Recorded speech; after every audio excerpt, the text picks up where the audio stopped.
Okay, so upon entering high school and even in middle school, I discovered that schools are a little biased in my opinion, and I'm not saying that like boys and girls kind of biased, even though it's kind of It there. happens a lot. But that's a whole different thing because I've noticed like girls get away with a lot of more stuff than guys do, like the hoodie rule, stuff like that. But something I discovered in high school was how in high schools, they have newspapers, right? And Pretty funny. on Bryant High School, the major political party there is the Young Democrats, and because of that, they kind of run a lot more of the stuff. But one of the papers they came out with early in the year, a lot of kids kind of found concerning because one of the articles in it was heritage or hate. And the very front page of that regarded the taking down of the statue, Robert E. Lee statue, and the other Confederate statues, which, happened a while ago as this paper was published September 22nd of 2017, and I'm just not getting into it. But that's aside from the fact, only one of the four actual comments about the statues was, it's a destruction of history, stuff like that. But what I really want to point out was their article on the Confederate flag, which is actually on the back. Oh yeah.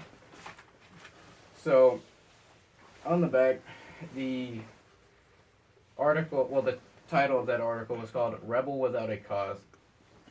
And so, the article, should I read the article?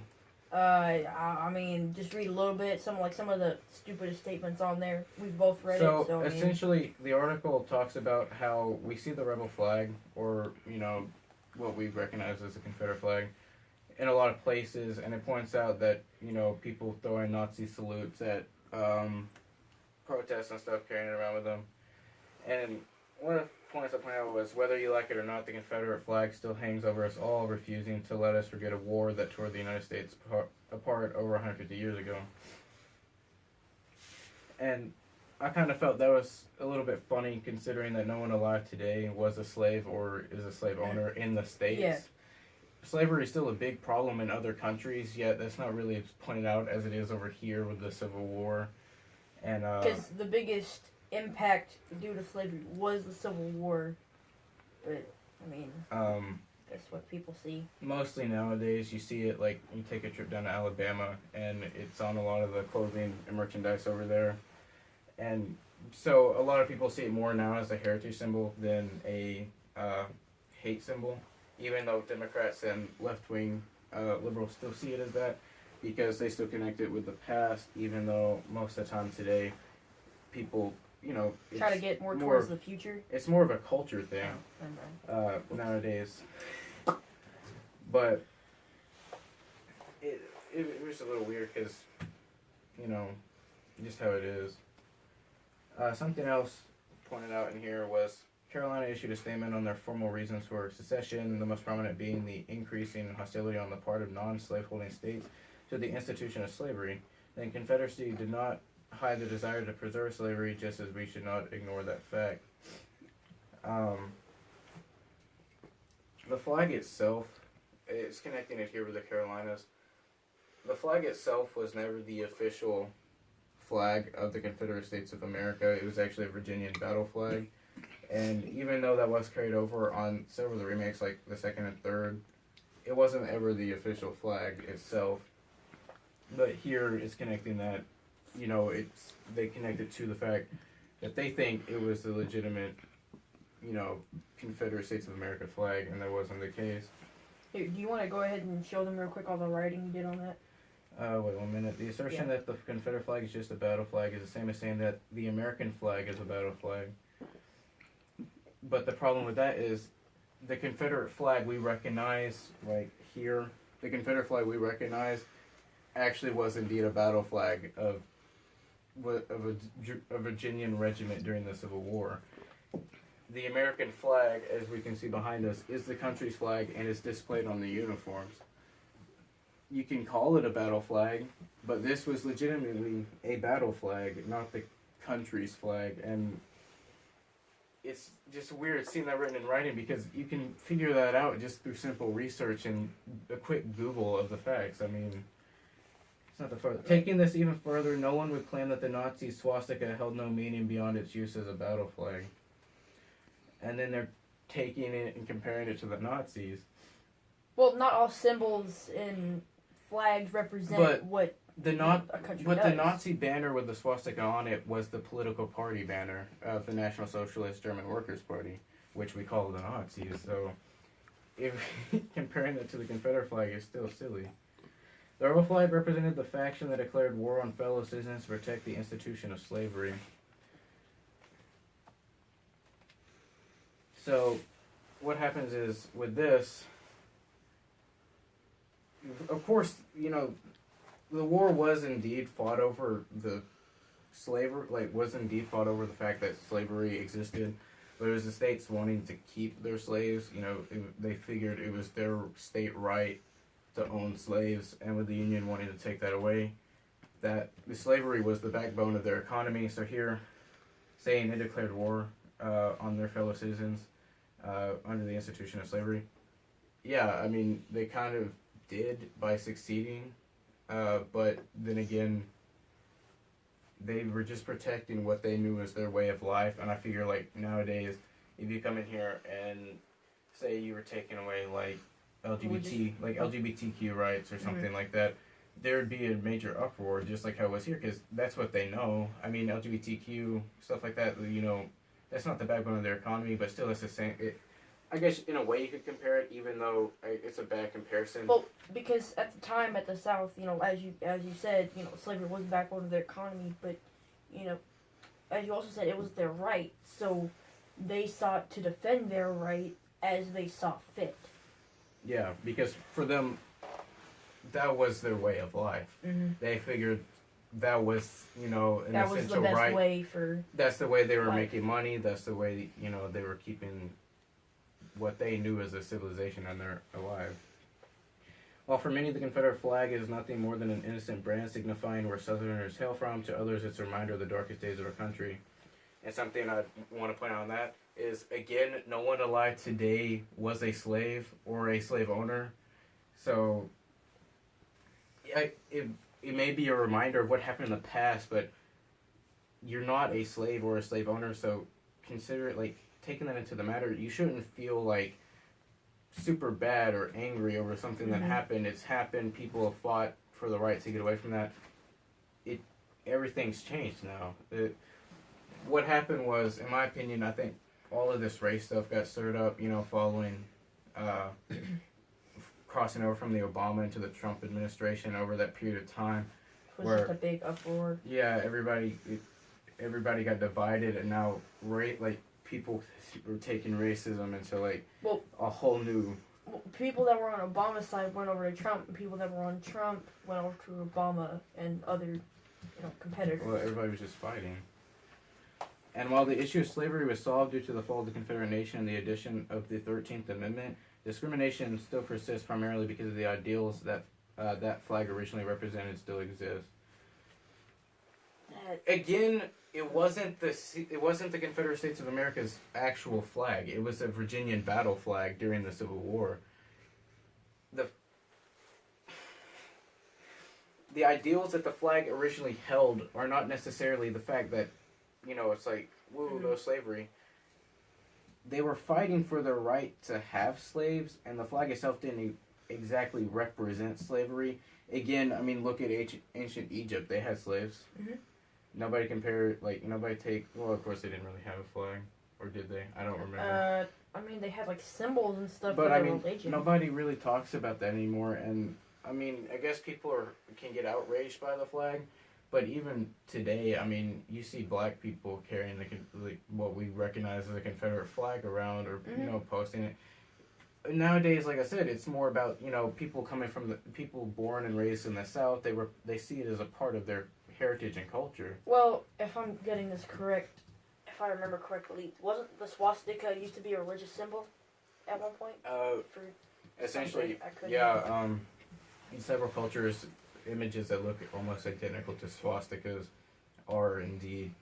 But then people will just say, "Oh no, that's a Nazi thing." That's a swastika. But that's only back in World War II, one of the Native American tribes, somewhere around the southeast, had a religious symbol that looked like a swastika. So the troops down there had what looked like a swastika on, their unit Mhm. badge.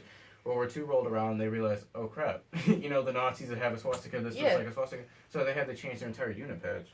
Well, I mean, now people in this generation and generations after World War II had ended now see the swastika as, the Nazi symbol, but people before that didn't see it as that. Yeah.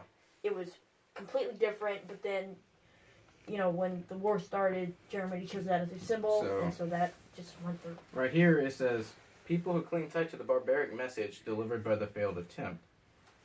What I guess they mean by the people who still cling tight to it is the KKK. That's the only thing I can guess, unless they're also talking about the white nationalist movement. But the KKK itself was a democratic organization, and it was founded by vets from the Civil War on the Confederate side, where they get together and eventually come out. You had, if I remember correctly, it was 3 different waves, or well, not 3 different waves. It was like, I don't know what you want to call it, but like the KKK, it was kind of like the feminist movement where you had 3 different startups or waves, and second and third is where it like really picked up. But I mean, at the time, again, that was their way of life, and now it's gone. They're returning home, families broken. Their economy's gone. The Reconstruction period was really harsh on the South because they had because the South, even today, the slaves were their backbone. Even today, I mean, we live in Arkansas. Even today, agriculture is our main part of the economy. Our rice fields and stuff, like, that's how we make our money. The only difference now is, we have paid workers, stuff like that. But back then they didn't have the South wasn't as wealthy as it is today. South nowadays, we're pretty far, like we're pretty advanced, I say, in terms of infrastructure, stuff like that. We're well off, and it's not as big of a problem. But back then, after their slaves were gone, they were returning home. They didn't have that big major backbone that they didn't have that backbone that supported them with their economy.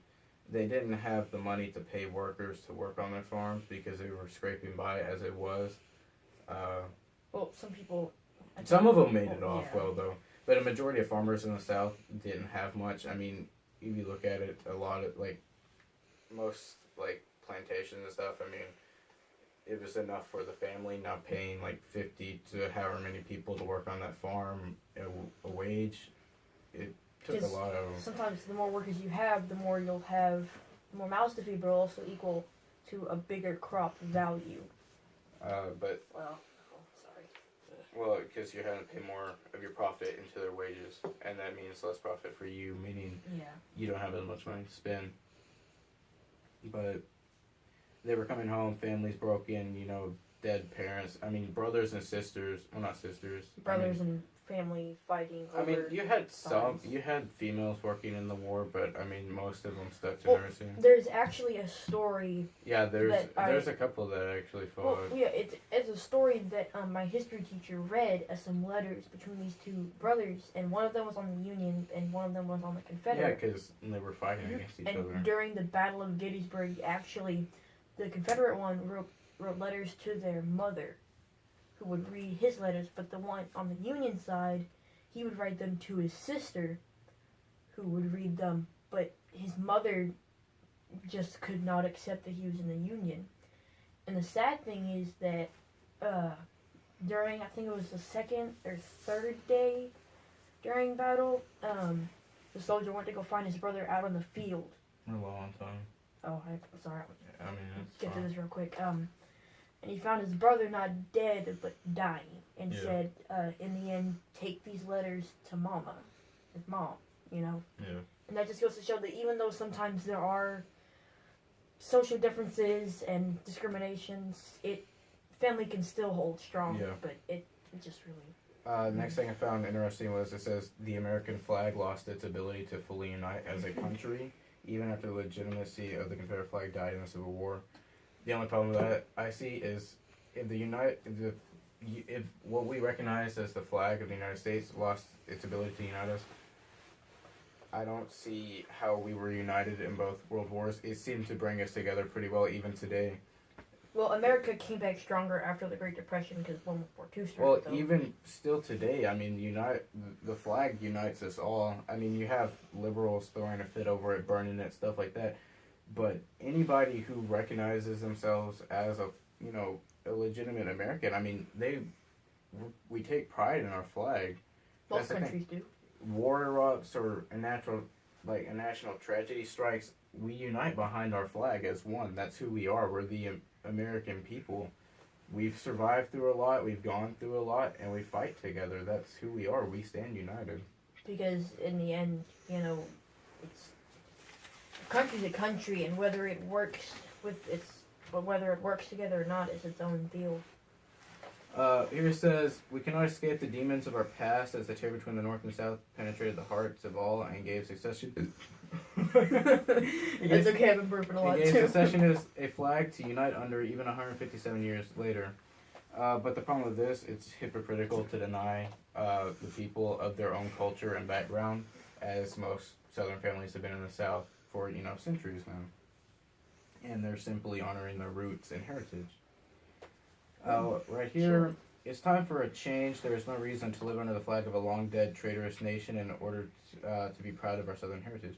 Nobody's fighting for the South. Nobody's saying they're seceding from the Union. We display the flag as a pride of our heritage and where we come from. We take pride in being Southerners. That's the reason why we still fly it. Well, Even with the rise of stereotypes now. Oh, I'm sorry. It's okay. I'm just trying to get through this because we're running out of time. Yeah. It's time to once again unite under the flag that originally created for us to serve and represent. Nobody's separated. We still all recognize ourselves as Americans. The only people having a problem with this are left-wing liberals.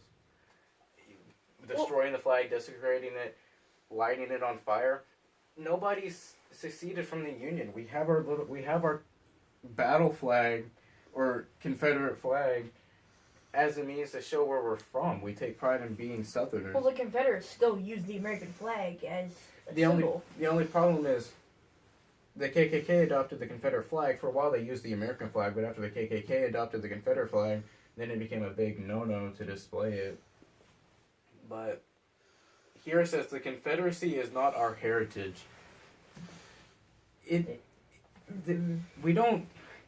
Nobody says we're still the CSA. We identify with the Confederate flag because we come from the South. The Confederacy was the Southern states fighting for their rights to own slaves because that's what they knew as their background. Now, nobody today says it's it's still right to own slaves, but we've moved on. It's just that we recognize this as our heritage. That's why we still display it. And the fact to say that it's not our heritage in itself is a bit hypocritical because you're denying us of our own cultural background. And, it's like if we were saying, it's like if we were telling the Mexicans over here to stop flying a Mexican, flag of Mexico or something. You can't do that. And same with state flags. I mean, all you're doing is representing your heritage. That's all it is. That's the whole reason we still fly it. And this whole article saying that, we're still dividing stuff because of it, it's not true. All of this has come up because of liberals stirring stuff, and then it's just exploded. Well, this is just one school newspaper of all the other ones that are posted all the time. There's probably going to be even more stuff than this. But, I mean, it just goes to show that when it comes to the schools being biased, it is indeed there. And that's all the time we have for today. Hopefully you enjoyed the video. Feel free to leave a comment if you want. We're going to be doing a news report after this soon too, so stay tuned.